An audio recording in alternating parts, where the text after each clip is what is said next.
Damam, Saudi Arabia. Meron pa tayong dalawang tatanong po dito. At ang una po ay si kapatid na Nestor Castillo. Isa po siyang Katoliko. At ito po siya. Brad Nestor? Brother Eli, meron lang po akong katanungan sa iyo. Sa tagal na pang panahon, matanda na po ako, 40 years old na. Nagsusuri po ako, nahanapan ko po yung pintuan ng langit. Eto, sa'yo kukunin yung susi na yun para mabuksan ko. Ang katanungan ko, ito po, di ba nung lalaki ng Diyos ang anghel, mga tao, wala pang nakakakita sa Kanya? Ngayon po, pag nanalangin po tayo, bakit Ama, ganun pang gagamitin natin? Ibig sabihin lalaki po. Ngayon, kung namali naman po tayo ng pagtukoy kasi lalaki, o kung siya naman ay babae, nung ipanganak po ang Diyos, yung si Kristo, naglihi din po ba siya? Ganun po. Alam mo kapatid, yung iniisip mo sa iyong sarili, yun ay bagay na material. Alam mo, iba yung bagay na material kaysa sa bagay na espiritual. Dapat mong maintindihan, ang salita ng Diyos ay mayroong spiritual significance, mayroong kahulugang espiritual. At yung kahulugang espiritual, yun hindi natin yun basta maiintindihan kung ilalagay natin sa material. Alam mo, ang kapareho nung sa yung kaisipan, yung kapareho nung guro sa Israel na si Nicodemo. Basahin natin ang 3:3 ng Juan. Sumagot si Jesus at sa kanya'y sinabi, "Katotohanan, katotohanang sinasabi ko sa iyo, maliban na ang tao'y ipanganak na muli, ay hindi siya makakakita ng kaharian ng Diyos." Sinabi sa kanya ni Nicodemo, "Paanong maipanganganak ang tao kung siya'y matanda na? Makapapasok baga siyang bilang ikalawa sa tiyan ng kanyang ina at ipanganak?"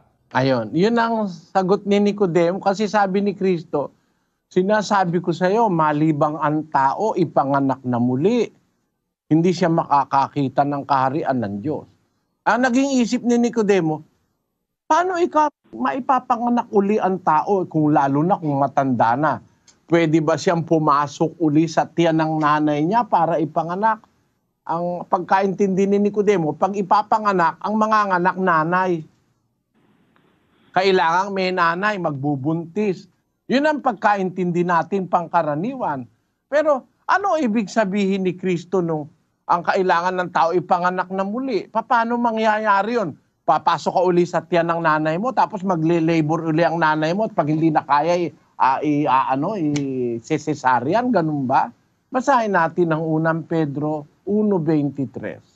Yamang ipinanganak kayong muli, hindi sa binhing nasisira, kundi sa walang kasiraan, sa pamamagitan ng salita ng Diyos na nabubuhay at namamalagi. Ang panganganak na muling tinuturo ni Kristo ay hindi sa pamamagitan ng nanay, kundi sa pamamagitan ng salita ng Diyos. Ang salita ng Diyos ay makapangyarihan para ang tao maipanganak na muli. Ang ibig sabihin, kung nung ikaw ay unang ipanganak, ay namolde ka sa tiyan ng nanay mo. Yung tiyan ng nanay mo ang nagmolde sa iyong pagkatao. Yung salita ng Diyos, parang tiyan yon. Pwede nung imolde ang tao. Baguhin ka. Yung dating lasenggo, aalisin sa iyo paglalasing. Dati kang babaero, aalisin sa iyo yung pambababae. Dati kang magnanakaw, aalisin ng salita ng Diyos yung pagnanakaw mo. Pag nangyari na lahat yun, magbabago ka. Yun ang kahulugan ng pagkapanganak na muli. Basahin natin ang Efeso 4:25. Kaya nga, pagkatakwil ng kasinungalingan, ay magsasalita ang bawat isa sa inyo ng katotohanan sa kanyang kapwa, sapagkat tayo'y mga sangkap na isa't isa sa atin. Pakinggan mo mga kapatid, pagka tinakwil mo yung kasinungalingan, magsasalita ka na ng katotohanan. No? Ibig sabihin, magbabago ka. No? 28. Ang nagnanakaw ay huwag nang magnakaw pa. Bagkus magpagal na igawa ang kanyang mga kamay ng mabubuting bagay upang siya'y may maibigay sa nangangailangan. Alisin mo yung kasinungalingan, magsasalita ka ng totoo na.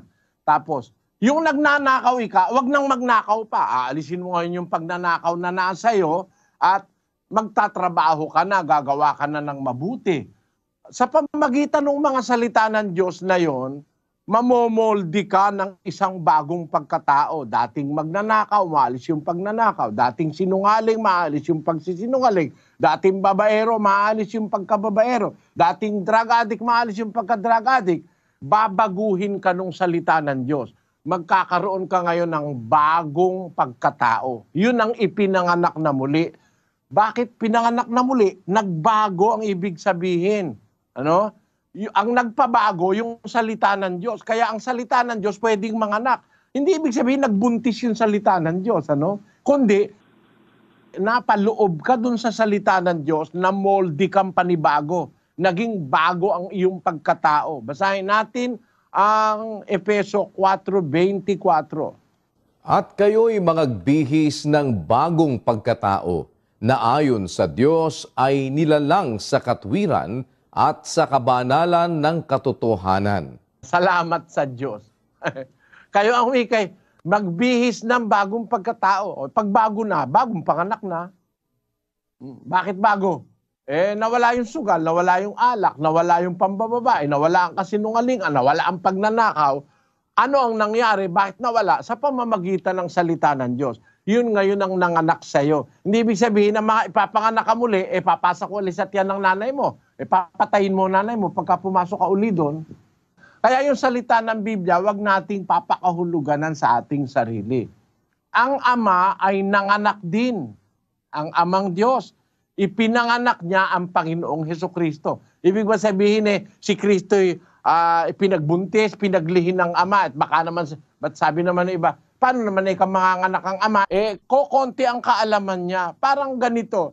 Yung araw, yung lola ko, sabi niya, hoy, huwag ka diyang masyadong magbilad sa araw. Bakit? Bakit po? Tinamay ka si Jerry, yung pinsan mo. Ang dahil bungang araw sa likod. Ano po, lola? Bungang araw. Tingnan mo, ang likod niya, bungang araw. Punong-puno ng bungang araw. Paano nagbunga yung araw sa likod ng pinsan ko? Tawag bungang araw Ano? Nasa likod ng pinsan ko, layo nung araw. Akala pala natin, pag sinabing bunga, kailangan na nakadikit sa puno. Merong bunga, hindi nakadikit sa puno, kagaya ng bunga ng araw. Ano? Ang ibig ko sabihin, kapatid, ganito, merong lalaki na nanganganak, hindi lang ang babae nanganganak Sa katotohanan, ang alam lang natin, babae nanganganak. Pero meron lalaking nanganganak. Ang halimbawa niyan, yung tinatawag nating seahorse. Yung seahorse, ewan ko kung nakakita na kayo ng seahorse. Ito po ang sinasabi. Pakibasa, Sis Luz. Ito po yan, The Biology of Seahorses, Reproduction. The male seahorse, rather than the female, becomes pregnant. This unusual mode of reproduction is the most extreme form of male parental care yet discovered, although it arises from a general bias towards paternal care among fishes. So yung palang seahorse, kung ang nagbubuntis at nanganganak yung lalaki, hindi yung babae. Lalo na kung i-consider mo na ang Diyos makapangyarihan sa lahat. Pwede naman siyang manganak na hindi siya nagbubuntis Ang naiisip ng tao lagi, para maipanganak, kailangan magbuntis. Sa tao yon, sa babae yon, pero maraming bagay na hindi ganon. Kagaya halimbawa, kapatid, ng Panginoong Hesus. Ang Panginoong Hesus, bahagi ng Ama. Bahagi siya, nasa dibdib siya ng Ama. Nasa dibdib. Nasa sinapupunan siya ng Ama, sabi sa Biblia. 1:18 ng Juan. Walang taong nakakita kailanman sa Diyos ang bugtong na anak na nasa sinapupunan ng Ama. Siya ang nagpakilala sa Kanya. Ang anak ng katutubo nasa dibdib o nasa sinapupunan. Yung sinapupunan dyan, hindi tiyan.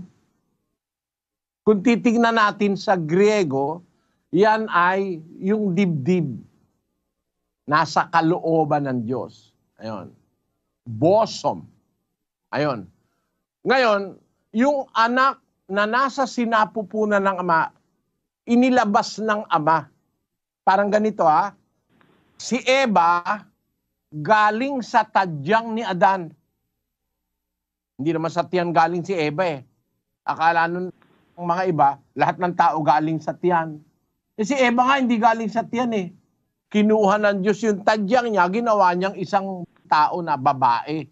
Basahin natin ang 2:21 ng Henesis. At hinulugan ng Panginoong Diyos ng di kawasang himbing ang lalaki, at siya'y natulog, at kinuha ang isa sa kanyang mga tadyang, at pinapaghilom ang laman sa dakong yaon.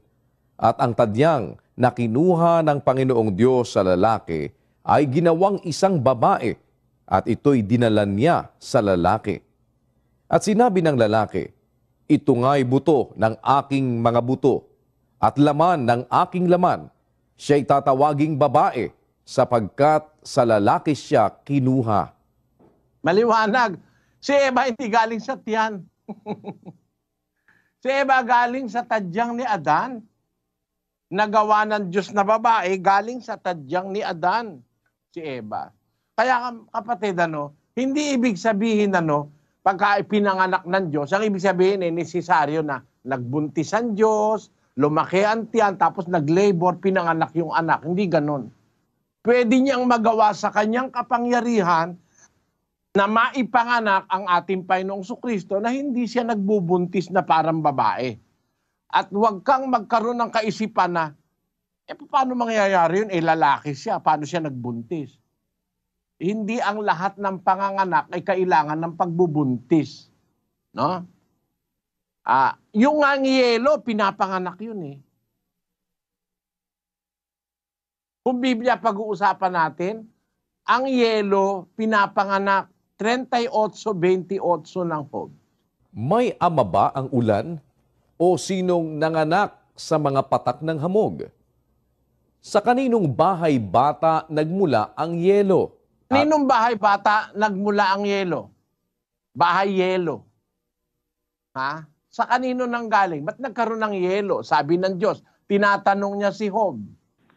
Paano nabubuo ang yelo? Kasi nung panahon ni Job, hindi pa alam yun Pero ngayon, alam na ng mga technician nyo kung paano gagawa ng bahay yelo. Ang bahay yelo, doon sa loob ng freezer. No? Ngayon, alam na yun ng tao. Pero nung panahon ni Job, hindi niya alam kung paano nabubuo ang yelo. Kaninong bahay bata nang galing ang yelo? Tinatanong siya ng Diyos. May ama ba ang ulan?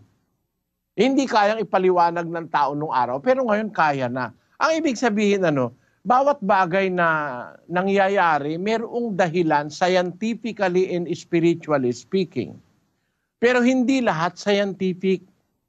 Hindi lahat maipapaliwanag ng siyensya.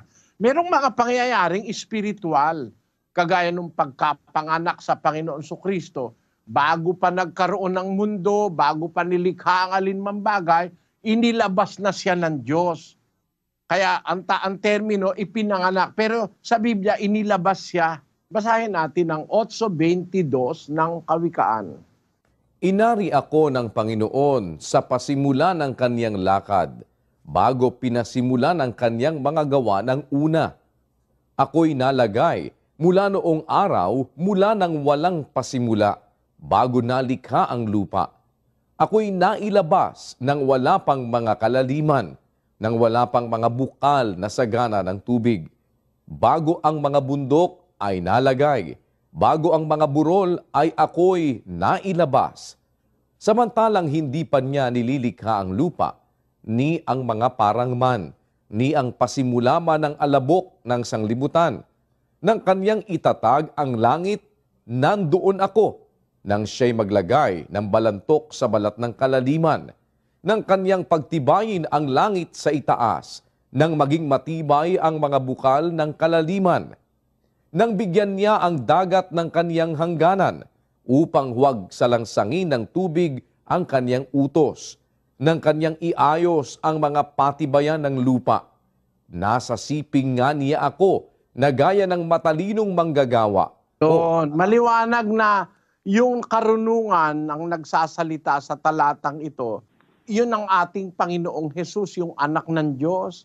Sabi niya, inari ako ng Panginoon sa pasimula ng kanyang lakad, bago pinasimula ng kanyang mga gawa ng una.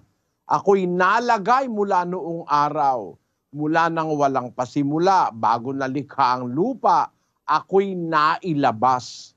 Yung salitang nailabas, katumbas nung naipanganak. Ayun.